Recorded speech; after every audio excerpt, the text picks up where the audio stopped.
baseball as well? He's just a natural. He's just a natural football player. I mean, you can do whatever you want to. You can put him at kickoff. You can put him at punt. You know, he handles the ball well. I mean, he's natural receiver. He's natural with his release technique. He's natural with his break points. He's natural with his change of direction. You know, high pointing balls, collision balance. It really comes natural to him. You know, so that's why he was, you know, such a highly regarded player coming out of high school. People see that. But yeah, he doesn't struggle, you know, really with anything, to be honest with you. Coach Eason said that Coach Goodwin reminds him of Dick LeBeau. I was wondering, from your perspective, what is it about Coach Goodwin that is so special worth of that kind of high praise? Well, I mean, he's been with me since the day I got this job. You know, literally, when I hired Woody, you know, I brought him here with Coach McCorvey from Mississippi State to be a GA. And, you know, when you work with people and you get to know them, you know, hopefully that's if I've done anything well in my career, it's identifying people. I've always said I'm going to hire people first. I try to recruit people first, you know, because I think you win and lose with people. And certainly got to have the aptitude to do what needs to be done. But, man, you know, Wes is a guy that I have watched literally from day one, and we always say bloom where you're planted, truly bloom where he's planted. And he's been amazing, you know, from the day he got here, you know, working with Kevin Steele, to transitioning to Brent, to going to the NFL, to coming back, you know, to now running it. I mean, it doesn't matter. You can't give Wes enough. I mean, he's just got a high aptitude for the game and a really unbelievable, second to none work ethic. I mean, you know, there's been times over the years where you take something to Wes or you need something done, and you can't even get down the hall, and he's already, you know, he's walking down there to give it to you. He's one of the most prepared people that I've ever worked with, and so, you know, again, this is my livelihood. This is what I do. I mean, these aren't, you know, decisions that you just flip a coin on. I mean, these are. I got a lot of people that count on me to make, you know, decisions because it impacts a lot of people. But it was an easy decision to hire Wes Goodwin because he earned it, he deserved it, and he's demonstrated he was ready for it. And that's not just what I've seen last year, the year before. This goes all the way back to when I first met him at the end of '08. You know, so, you know, just a excellent teacher, you know, and again, just really understands offense. He understands, you know, all aspects of defense. He understands how it's all tied together, and just does a great job relating to the kids. I mean, these guys love him, you know, and, you know, going back to when I hired him, when y'all were all mad at me because I wouldn't, you know, comment on anything, I wasn't going to talk to anybody until I talked to the team. And, you know, and that was probably one of the coolest things was letting all the defensive guys know, you know, what our plan was and, you know, their excitement. Because you best believe the players know. And like I said, we had 109 guys go through spring, and we got a lot of high-profile dudes, you know, and they're all still here. So that's really the only endorsement you need to know about Wes Goodwin and what these guys think about him. So, you know, but he's got to go do it. I mean, you know, it's easy to sit here and say that now. I mean, he's got to go do it, and he'll have some good days and bad days because he's a coach. And that's just the way it goes. But, you know, over the long term, man, he's going to be a great one for sure. You told us at the end of spring that the summer would be so critical for both DJ and Cade for different reasons, but they both had to have good summers. Have you seen that? Have you heard that, you know, that they both put in the required work? Yeah, I think all those guys have. And in fact, I was talking to some of our guys the other day. We were just chit-chatting a little bit at dinner, and you know, I mean, we've never had a quarterback room like this. I mean, I've never gone into a fall camp with a quarterback room like we have on this team. I mean, I'm super excited about it because, man, DJ and where he is and what he's done and how he's worked, I mean, it's amazing. He's been awesome this summer. Again, just, you know, the comments from his teammates. And then Cade, man, Cade is as I told y'all in the spring, he's everything you could hope he would be and more.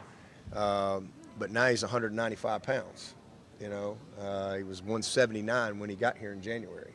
And when you see him, just like when you see DJ, you see complete transformation. And so, you know, the fact that he's gone through spring and now he's gone through all the summer, he's getting all the installation again then. And I'm just really excited about where he is. And then getting Hunter Johnson here. And I can't tell you how many comments I've had from our players on Hunter Johnson. The type of leader he is, his skill, you know. If people forget this dude, he's a heck of a player. He's had a lot of ups and downs, but he's a 6-year veteran who's been through a lot. And, you know, what he brings to that room, especially for DJ and Cade, is, man, that you don't have that in many quarterback rooms, you know, to have that level of talent and readiness available. And then, you know, Billy Wiles and Hunter Helms and Trent Pierman coming in here. I mean, we've just got a really good group of functional quarterbacks that we really haven't had like that. So I'm excited about the room, and but in particular those two guys, man, they've done everything they need to do to come in the best version of them. And that's really what we challenge all these guys is, you know, when you come back in August, everybody needs to be the best you've ever been. You know, and they're all at different stages developmentally, but if everybody will come back the best version of you that you've been to this point since you've been to Clemson, whether you got here last January, whether you got here in June, and now it's August, or whether you're going into year 6 like Luke Price, all right? If you'll be the best guy, the best version of you that we've seen, then we're going to be better, and our team's going to be better. So those two guys have certainly done just that. Coach, you mentioned Hunter Helms. I think he was the only non-starter at the Manning Passing Academy a few weeks ago. What does that say about the type of person and player he is? Hunter's incredibly well respected. You know, he's a great kid. He's a great teammate. He's an excellent leader. He works at his craft, and he's detailed in what he does. And you know, really happy that he got a chance to have that experience. Yeah, but with the TV numbers for the SEC and the Big Ten about to go up a lot, are you concerned at all about the future of the ACC? How that's going to go? I think it's a bigger question than just the ACC. I think the biggest thing, and I'm not concerned at all. I think I'm just kind of like everybody else, just kind of, you know, well, where are we going to be in 2 years or 5 years? You know, because, you know, as I've said a couple of times, you know, I think most people know where college football is heading. It's just a matter of when. Is it next week? Is it 5 years from now? Is it 3 years from now? I don't really know, but I think most people could probably, that are really a part of this game, can agree that, you know, ultimately there's going to be a restructuring of college football. There's going to be a new governance structure at some point. I don't think there's any doubt of that. You know, and you know where we are right now, it's kind of like, you know, we've kind of rounded second base, and there's a line drive, and everybody's kind of holding halfway to see if it got through, right? And you know, we'll either get on home or go back to second, and you know, go from there. So I'm not really concerned about really any of it, because my focus is beating Georgia Tech Labor Day night. I'm really not distracted by any of that, and I know there's a lot of conversation, and I get that, and everybody. But I mean, those decisions, all that stuff is made by. It's not made by coaches. You know, all that stuff's made by the presidents and commissioners and all that. And there's a lot of smart people out there. I do know this. I'm thankful that we got a guy like Jim Clements and Graham. I mean, these are two very, very, you know, good leaders and good people. That are incredibly plugged into all things college football, but it's just it just is what it is. I mean, it's a time of change and you know, transition in the game of college football in a lot of areas. So, you know, but at the end of the day, again, mean, I'm just getting ready for Labor Day night. That's my focus because that's what we control. You know, we don't control any of that other stuff. And just continue to be Clemson. And no matter what, I can tell you this: no matter what happens, whether we're the ACC goes to 52 teams or we move to the new Megatron World Conference, I don't really know, but people have never come to Clemson because of the league we're in. Honestly, people come to Clemson because we're Clemson. I spent 13 years at Alabama, and I never recruited anybody at Alabama that came because we were in the SEC. They came because we were Alabama. And they've come to Clemson in my 19 years, going on 20, because we're Clemson. Christian Wilkins didn't come here because we play in the ACC. Christian Wilkins came here because we're Clemson, and that's who we are. And regardless of what happens in college football, we're Clemson. And so, I know it's fun to talk about, and there's probably uneasiness out there from time to time. There's a lot of business aspects. There's a lot of different things and moving parts, but man, I got one focus, and that is trying to beat Georgia Tech and win the opener. That's our first goal.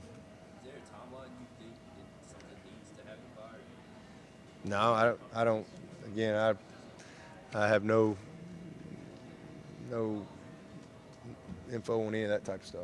Is there a part of you, that football fan in you, that was maybe a little sad to see UCLA University break away and not have those? I'm not sad about UCLA and USC because I didn't really grow up. I'm sure there's a lot of people sad on the West Coast, but I've grown up in the Southeast region, so I think I do love tradition, and I do love natural rivalries and things like that, and this will where college football is going to change a lot of that.